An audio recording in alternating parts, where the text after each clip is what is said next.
नमस्कार.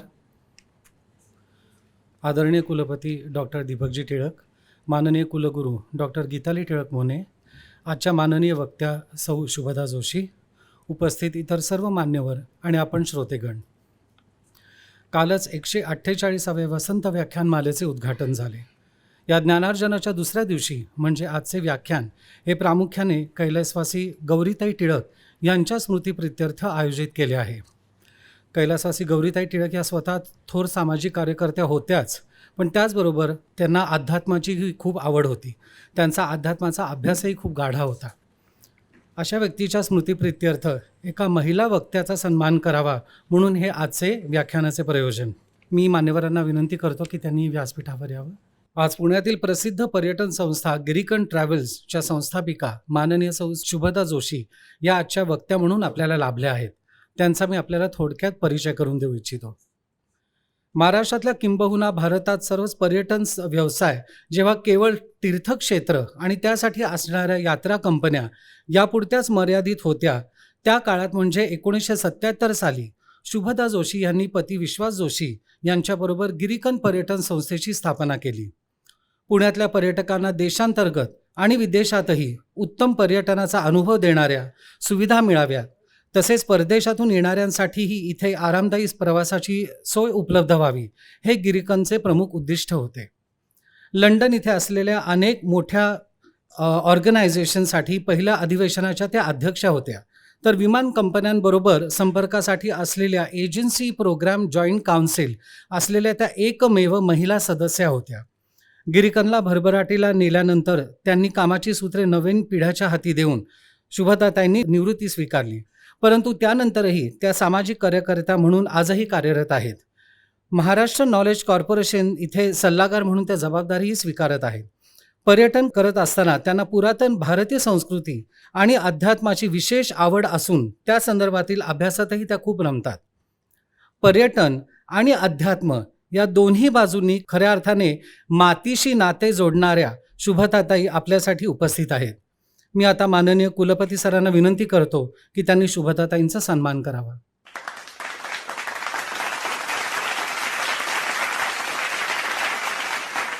आता वेळ न दवडता मी शुभदाताई यांना विनंती करतो की त्यांनी आज आपल्यासमोर व्याख्यान प्रस्तुत करावे.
तर आजच्या व्याख्यानाचा विषय आहे द रेलिव्हन्स ऑफ गीता रहस्य today.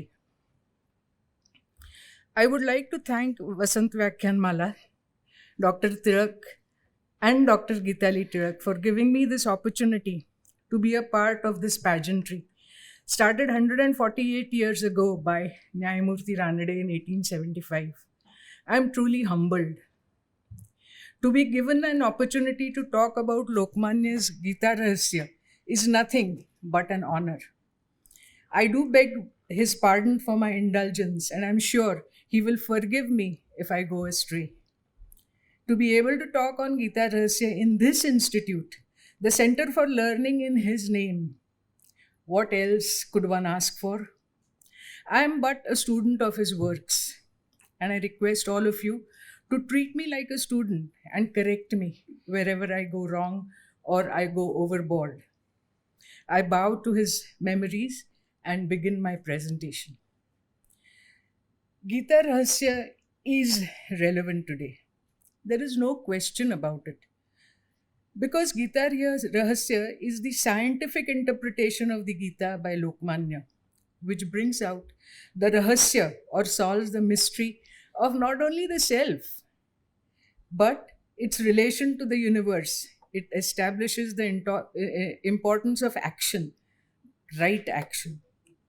Therefore, Geeta Rahasya must be studied and understood by the generation of today, which claims to be scientific minded. The reason I say this is that Lokmanya, being a hardcore teacher, didn't want the intelligentsia to memorize the Gita by heart or keep the Gita along with the gods in their place of worship, but he wanted them to understand the Vijnana or the Vishesh Jnana or the science of action as told by Sri Krishna to Arjun in the Gita. No wonder Lokmanya calls this Jnana the Hindu philosophy of life, ethics, and religion. When there is every effort being made in society to misinterpret and misrepresent the Hindu Dharma, Geeta Rahasya stands out like a lighthouse, explaining the science of the Hindu philosophy and bringing to light the vast difference between Karma Yoga and Karma Kanda, and proving without doubt that seeking this knowledge, this science, and understanding it and following it is the only way to progress and moksha. Our Prime Minister Narendra Modi ji says that the Bhagavad Gita is the only gift that all dignitaries visiting our country deserve. And he says, I can think of no other gift that I can think of for them.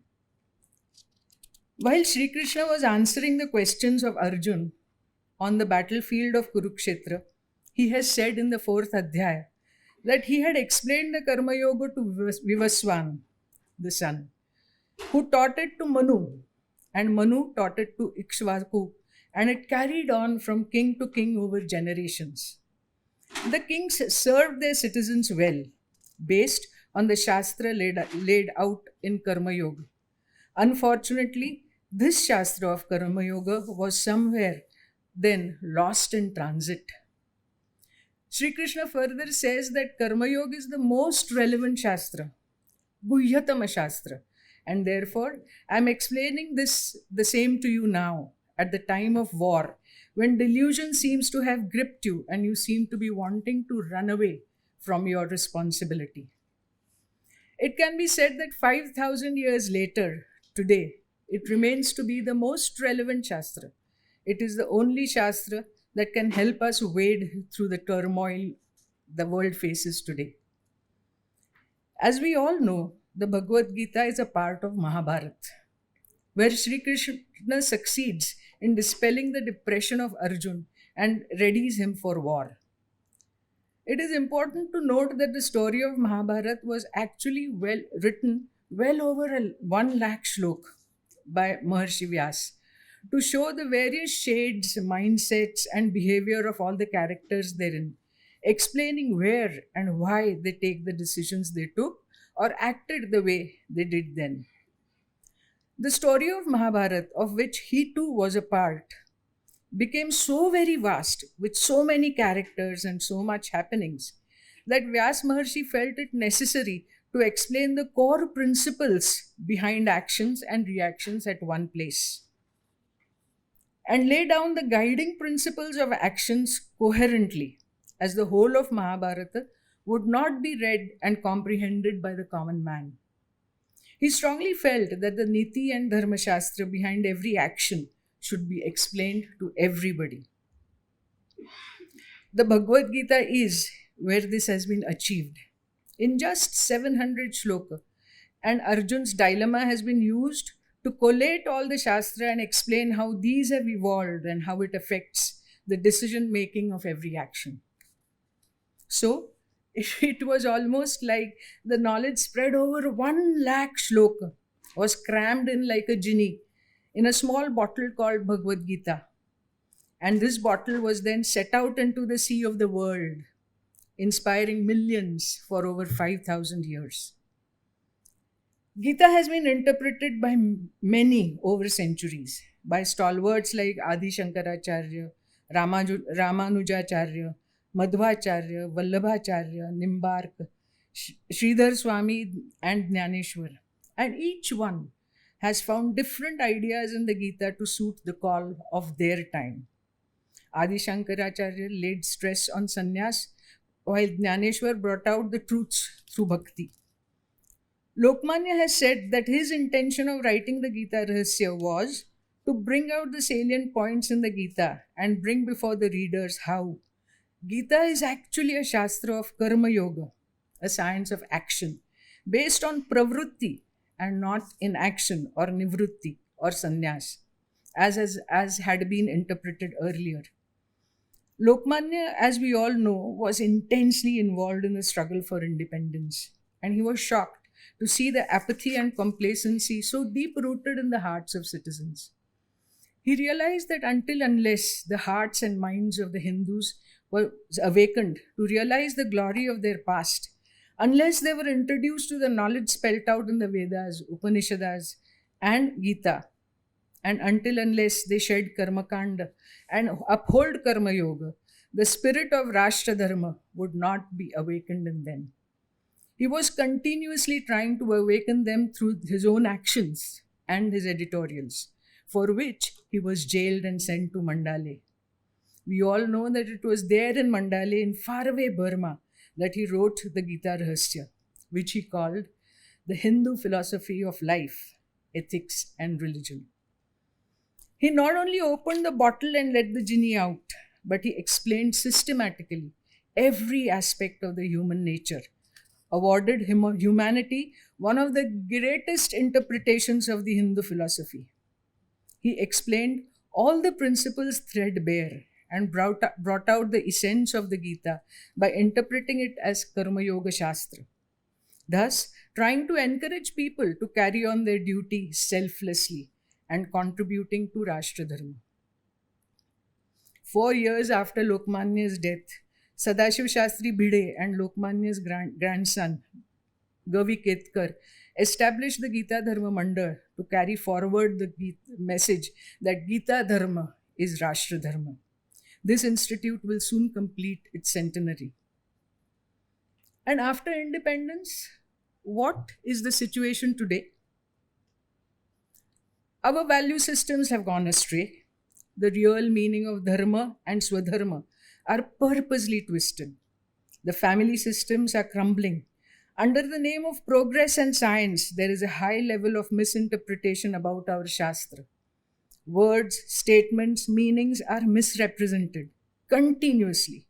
There is a volcanic growth in the electronic media and social media, which is not only spreading misinformation, but is enhancing and encouraging slyness.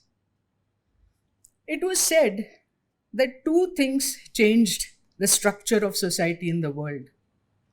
One was gunpowder, and the second was birth control methods.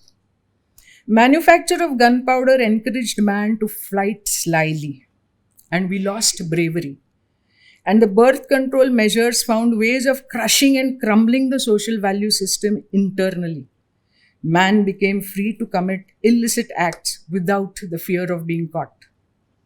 Today, The social media allows you to use nicknames and create false identities, and at the same time encourages you to run away from truth. The importance to want people to see and think about you the way you want them to has created paranoia. Politics has reached its lowest ebb, where there is no content, it is through and through selfishness, and it seems to spread hatred and mistrust. Consideration of Rashtra Dharma is taken to be a sign of backwardness. Humility, respect, truthfulness is all so scanty and scarce that one fears these words and their meaning will be lost to the world soon. And only selfishness, fraud, corruption will prevail. There have been systematic efforts to look down upon the scriptures and our Upanishads and the Gita. How do we wade through all this confusion, which at times seems so systematic that it feels as if we are all on auto mode and nobody is in control? We feel lost and helpless. How do we then cross this sea of mistrust and confusion? How do we reach the lighthouse of Satya or true knowledge? Lokmanya, one of the greatest teachers India has ever produced, has created this lighthouse for us in just one book, the Geeta Rahasya. It unlocks the store of knowledge for us and shows us the way of right action that leads to perpetual happiness and contentment, all while one performs swadharma or the duty assigned or taken up individually. While explaining the Shastra of Karma Yoga in Geeta Rahasya, Lokmanya beautifully reveals the mystery of the self, that is you and me, introduces us to how this universe came into being, how all of us are interconnected, how we act and how we interact, how we get bound by desires which lead us astray, and how we can learn to control our mind and actions and collectively work towards becoming a better society. Aren't all these issues relevant today? They are. And therefore, the study of Geeta Rahasya is extremely relevant today. I was debating with myself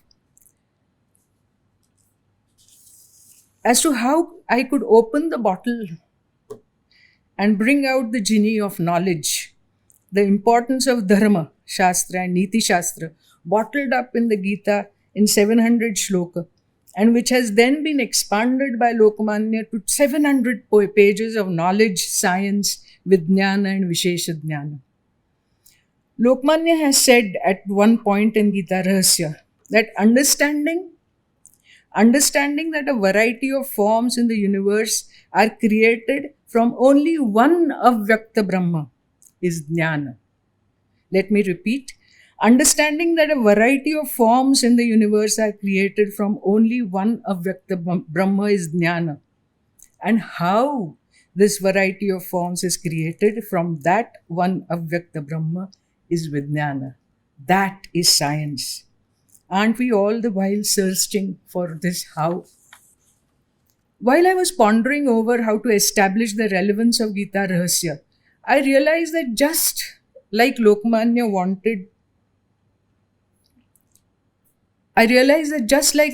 wanted Indians to understand the depth of the scriptures and dwell upon its Vijnana, our Prime Minister too has come up with the Pancha Prana or the 5 resolves for the Amrutkal of our nation.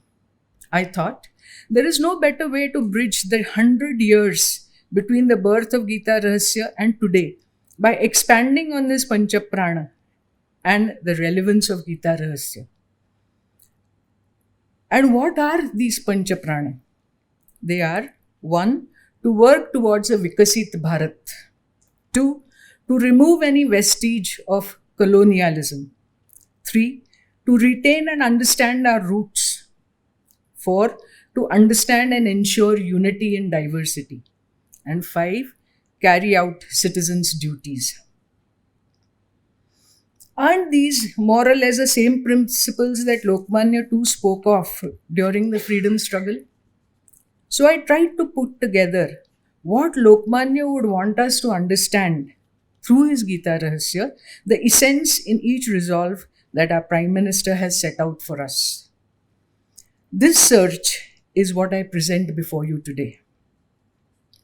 The first resolve is to work towards a Vikasit Bharat. Evolve individually to a Vikasit Bharat.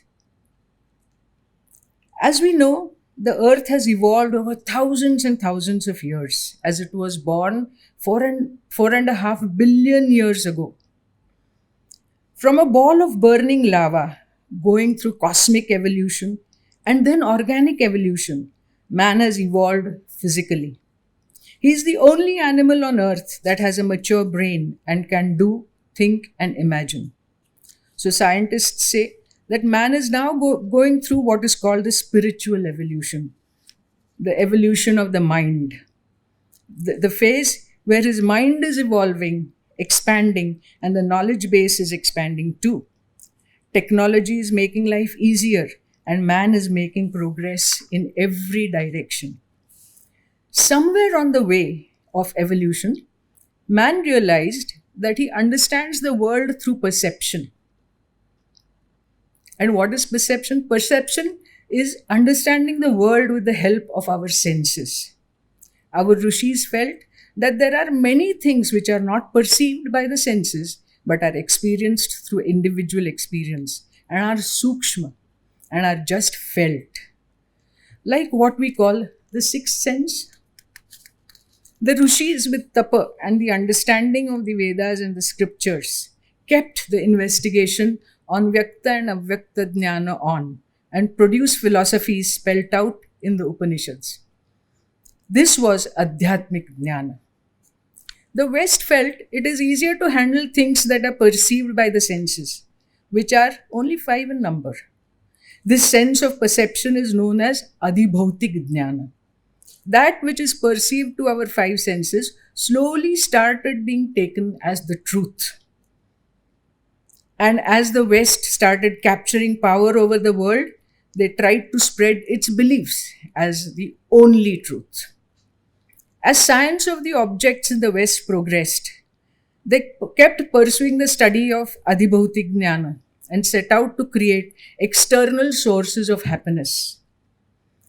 They did make extensive progress materialistically and created objects of convenience and pleasure. Like, for example, the railway engine, light, phones, to mention a few. Hats off to those scientists, no doubt. But this led to the pursuit of happiness from external or materialistic sources only. Adhibhautik or materialistic happiness is based on external factors, and these are ephemeral. They keep changing and are not constant. They come and they go. Like, for example, you own an Apple 13 and you feel so proud, it gives you so much happiness. This happiness stays till Apple 14 comes. As soon as Apple 14 comes, it creates a feeling of inferiority. And you keep feeling that unless you possess Apple 14, you're not going to be happy. One keeps constantly searching for more and more happiness, maybe in bigger cars, bigger houses in prime locations, travel to exotic destinations. The thirst of desire never dies. We find that those who are at the pinnacle of materialistic growth are not necessarily happy or content, as their search for more and more happiness is never quenched. We find Steve Jobs and Mark Zuckerberg coming and spending weeks in Rishikesh searching for eternal happiness. The other 2 forms of understanding actions are Adhidaivik and Adhyatmik. The Adhidaivik and Adhyatmik understanding was the area of study of our rishis for years and years together. Understanding the Adhyatmik philosophy was not only tough, but it required patience and perseverance, what we call tapa. What is Adhidaivik? Where reason and perception fails and the why of happenings cannot be really understood, like untimely floods, fires, cloudbursts, which are seen as an act of angry nature and the goddesses who control them. Such actions of nature are called Adidaivik. And what is Adhyatmik? Adhyatmik is that which cannot be perceived by our senses but is felt within, felt by the Sukshma Sharira of Mana and Buddhi. Our rishis, through years of tap, studied the Sukshma Sharir and described them and taught what they observed to their students, which became our Shastras, which was passed on through generations. To follow this Adhyatmic path really needs a great deal of patience, analysis of self experience, and most importantly, Shraddha on what the scriptures say. But then, what is this Sukshma Sharir and what is Sthula Sharir and what is Karan Sharir? Sthula Sharir is that which we generally call me, my body. We all feel that my body is me. It is built from the food we eat. Then comes the Sukshma Sharir, the Mana Buddhi Ahankar Chitta, which we are not able to identify and place in this body. We really don't know where our mind is, where our intellect is. And then comes the Karan Sharir, which keeps account of all our actions, the pap and the punya, and helps us get the next Sthula Sharir after death. Just like we have these three Sharira, we have 5 sheets or kosha to our body. The Annamaya Kosh, the Pranamaya Kosh, the Manomaya Kosh, and the Vijnanamaya Kosh, and the Anandamaya Kosh. And how does the body work then with so many Kosh and so many Sharir? How does it work? The Mana or the mind, in fact, collects all the information on what is happening around us through the Jnanendriya. Jnanendriya are those that collect information like our eyes, our nose, our ears, and so on. Now, what is the mind actually supposed to do? It is supposed to take this information to the intellect, the Vijnanamaya Kosh, which analyzes the situation and then tells the mind to instruct the Karmendriya on the action organs to act. And then our action organs like the hands, legs, they work. When the intellect is involved in decision making, it normally takes actions that are Shreyas and not Preyas. Now, what is Shreyas? Shreyas means those actions that are beneficial to one and all. And Preyas means those actions which are beneficial to me alone, Priya to me alone. When only Preyas actions are taken, they lead to unhappiness, ultimately. And when Shreyas actions are taken, they lead to perpetual happiness. Seekers of materialistic happiness are never able to quench their thirst. Remember the story of Yayati, who even took away the youth from his son just to fulfill his desires. And yet, he was always wanting more and more and more, and said his thirst could never be quenched. The Shreyas action leads to perpetual happiness, guided by the Buddhi, the Mana. But many a times, this Mana, which is actually only a secretary to the intellect, acts like the boss and supersedes the Buddhi and signs GRs instructing the Karmendriya to act selfishly. What is meant by Vikasit Bharat? It actually means Vikasit individuals who are educated enough to take decisions which are Shreyas and beneficial to all, and not Preyas decisions which are beneficial to individuals alone. When individuals become Vikasit, true democracy will prevail, and we will then move wholeheartedly to a Vikasit Bharat. That is our goal for the Amrutkal of our nation. Lokmanya beautifully builds his case for an evolved person who can put nation before self. And how? Before self. Haven't we seen our freedom fighters go to the gallows with the Gita in their hands and smiles on their faces? Haven't we seen Savarkar tell death, "Come only when I call you"? These and many other such Vikasit individuals brought us freedom. And now it is our responsibility to hold the Gita and Geeta Rahasya in our hands and lead the nation in the Amrit Kal. The second of the Panchapran is to remove any vestige of colonialism. This was the call of Lokmanya too. Didn't he say, Swarajya is my birthright and I will get it? But despite his efforts and that of many national leaders, the vestige of colonialism still won't leave us. The growth of globalization and the opportunities available in other countries encouraged us and our children to look for opportunities around the globe. We can't blame them. Our nation could not create similar opportunities in our country. And what we have lost in the bargain is our pride, our culture, and it has resulted in self-destruction. Things are, however, changing now. This vestige cannot just be removed by changes in names of roads and cities only, but will come only when we are proud of our past and our heritage. But how can we be proud when we are told that we were always slaves to the rulers? When our true history will be presented to us and to all the children with pride, we will then experience the magic it will create on the young minds. We do have a glorious past, and there is plenty to be proud of. We just need to shed this vestige of colonialism and look at our past with open eyes and with a lot of pride. Lokmanya tells us of this in great detail, of the various schools and philosophies that we had, the learnings that have come from our scriptures and national pride. We have seen many cases where the praised decisions of individuals has caused so much harm to the freedom struggle and even the growth of our country. The colonialism is not just about admiration of the West and their thought.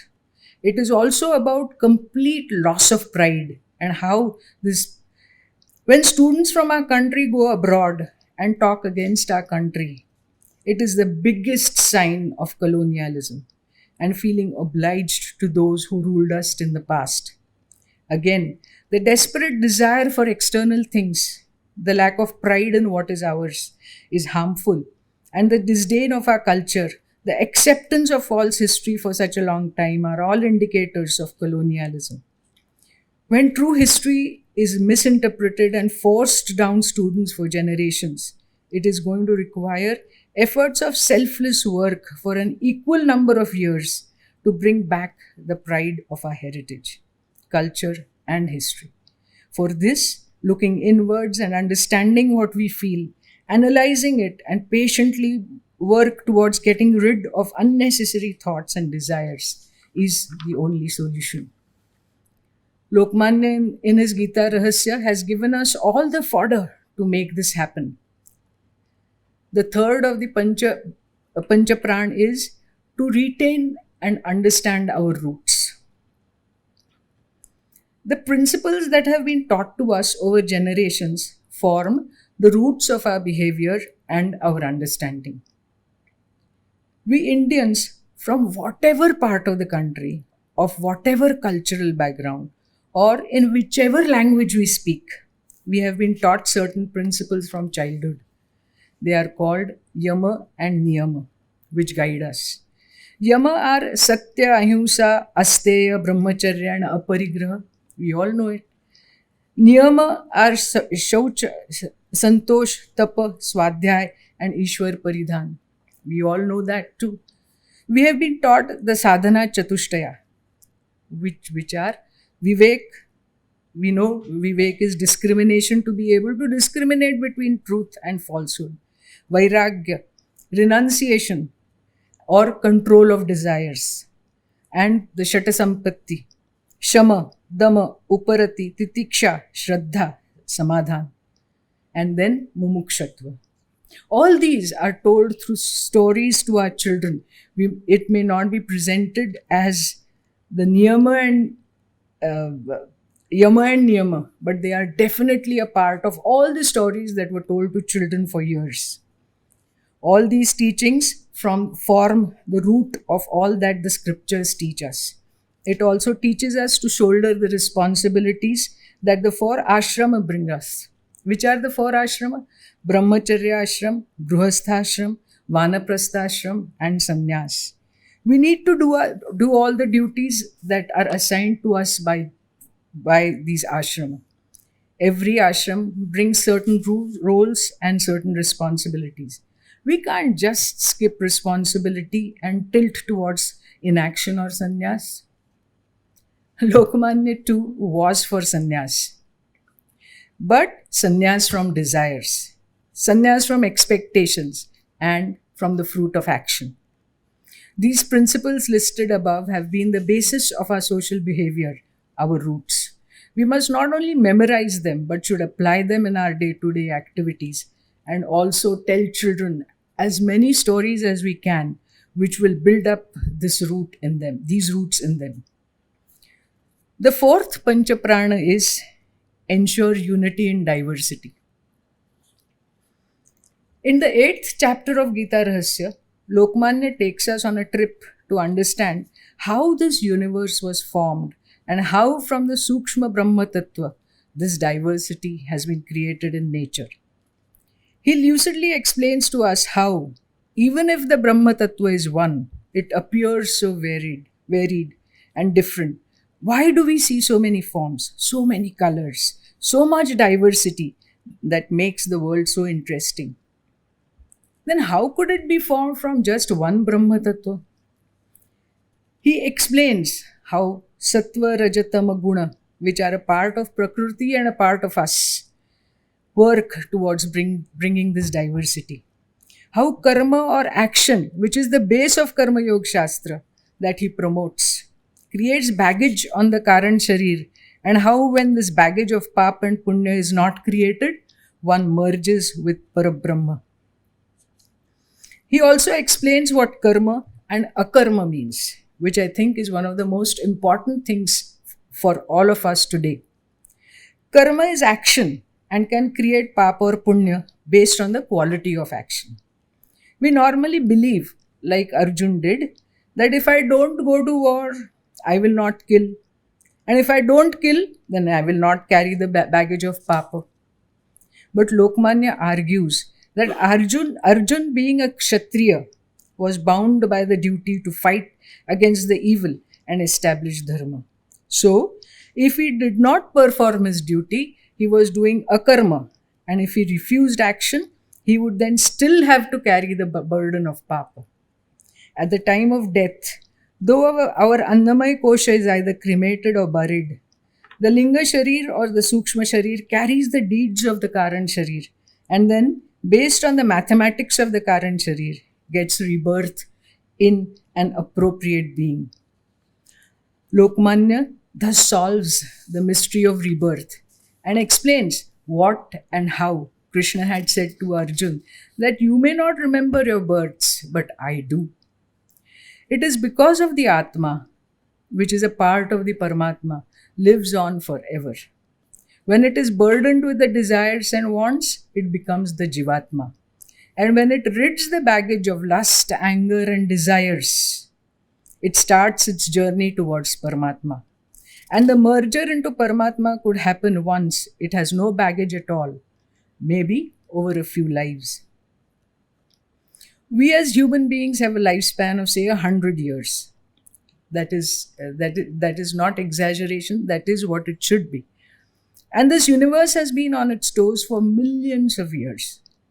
He explains to us that we keep coming and going. We keep taking different forms and keep going on in different forms till one day we achieve moksha and become one with the Paramatma. This is the story of human birth and death. What remains constant is the Atma. The various forms that the Atma takes are just Nama Rupa. Different Nama Rupa in different times during different centuries. Even in the lifespan of 100 years, you will observe that we ourselves change so much. We as a baby are called by the same name. We point towards ourselves and we say, I am Shubada. Over years, Shubada grows, changes form and goes through the 6 bhava vikara of our body, which are birth, existence, growth, change, decay, and one day death. But the real me is the same because the real me is the Atma and not the body. And each one of us has the presence of the Paramatma in us, whether living or non living. Let us take, for example, a pot, an empty pot before us. What do we say there is in it?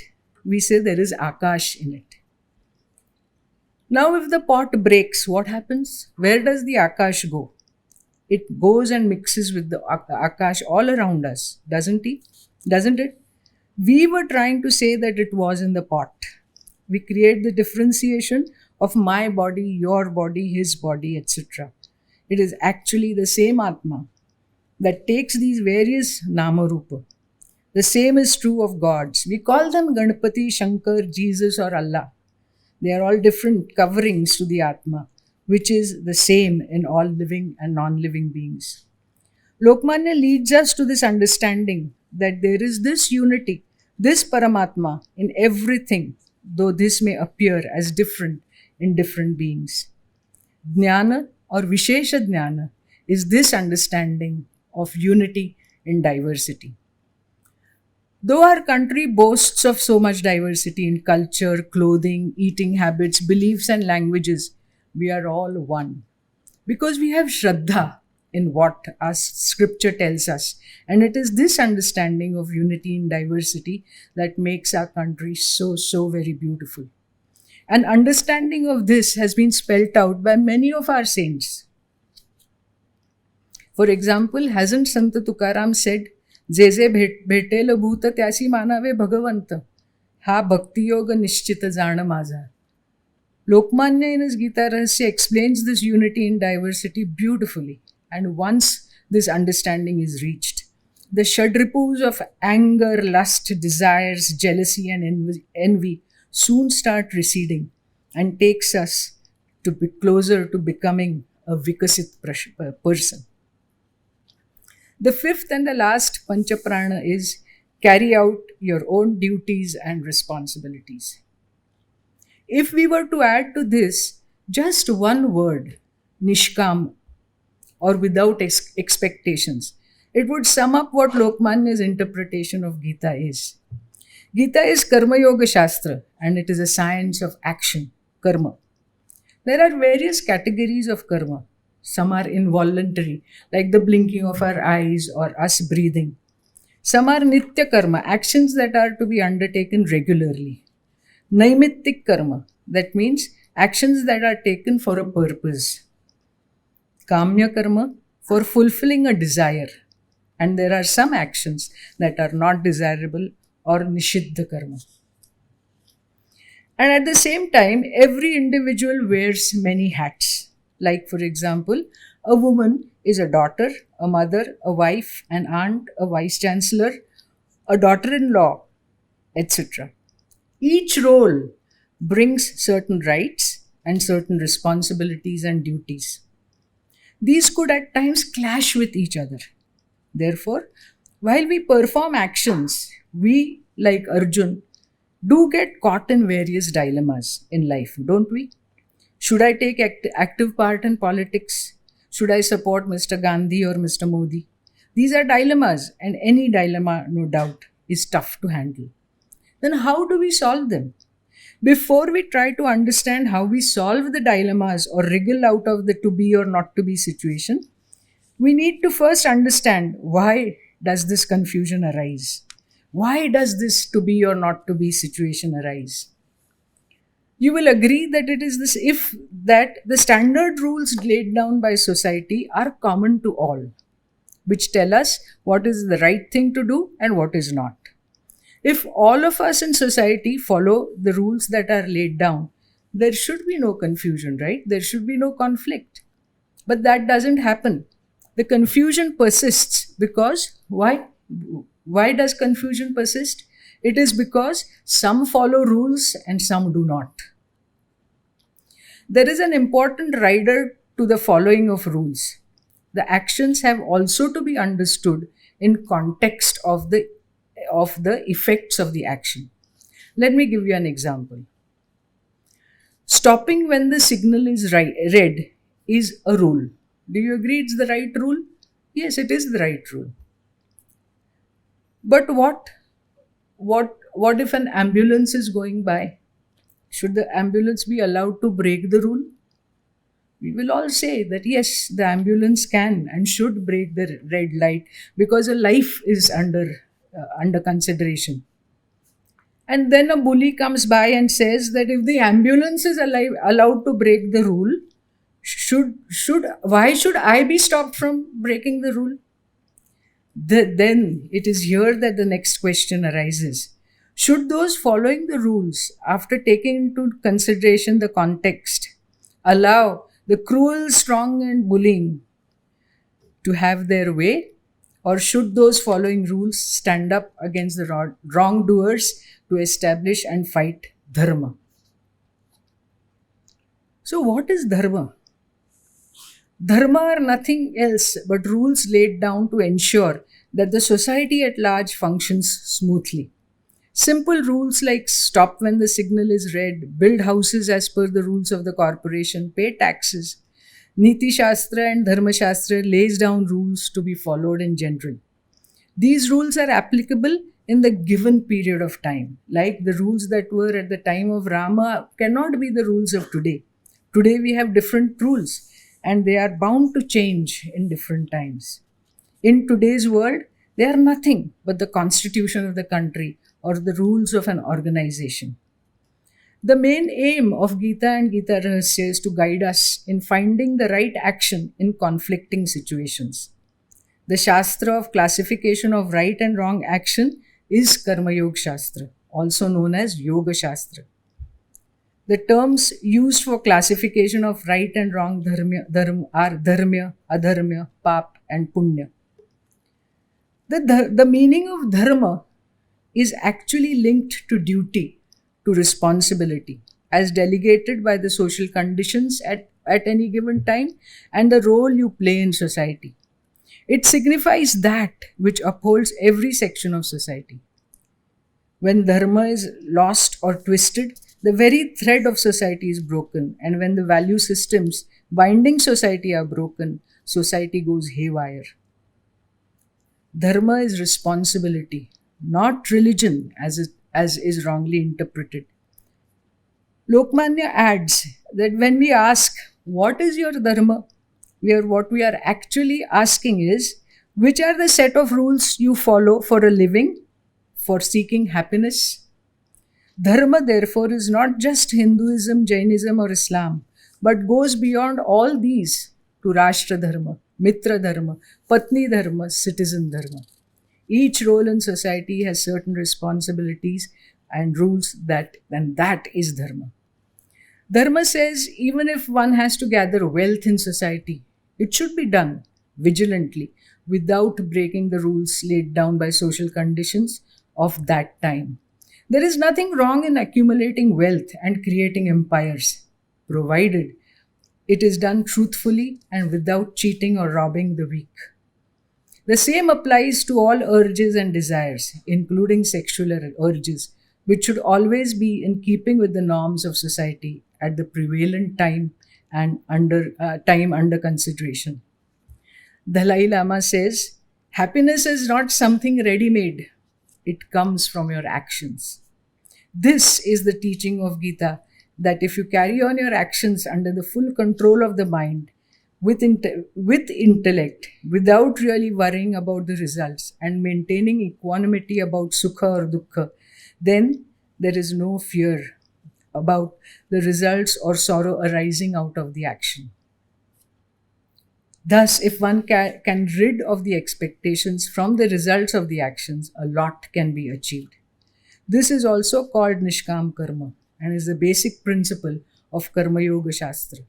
And the yoga of Karma Yoga is Yoga Karmasu Kaushalam, that is, doing your duty with optimized Kaushalam. That is what is meant by carry your own duties and responsibilities. Thus, we will realize that Geeta Rahasya is a storehouse of knowledge on so many subjects, ready to clear our doubts, be they of truth, rebirth, right or wrong actions. I would like to end my presentation proving that Lokmanya's teachings of the Rahasya of Geeta even surpass the science of today. Vedanta and Lokmanya have explained how perceived things get converted to consciousness or awareness in our human system. But this is the biggest problem that the scientific world faces today. They are unable to answer how perceived things get converted to consciousness and awareness. This problem is called the hard problem of consciousness. You could Google it and you will find that scientists claim that they might be able to find an answer to this question in the coming century. And here we are. It has already been proven centuries ago. Let us, with the help of Geeta Rahasya, prepare ourselves to contribute constructively to the Amrutakal of our nation. It is our nation, isn't it? Thank you once again, Geetali Madam, for the opportunity given to me to express my admiration, respect, and gratitude towards Lokmanya and his Geeta Rahasya. Thank you. I take your leave. Thank you so much, ma'am. I'm sure that this little genie with a treasure of 1 lakh shlokas indeed will be the most powerful way to spirituality and to understand the Jnana and the Vijnana. Ma'am, as you rightly said, that now is the time to introspect and imbibe the Shastra of Gita to establish Rashtra Dharma yet again, to fight the evil intruders inside as well as the ones approaching from outside. Ma'am, as you highlighted, that Lokmanya's Geeta Rahasya is evident it is so evident that it is ahead of science today.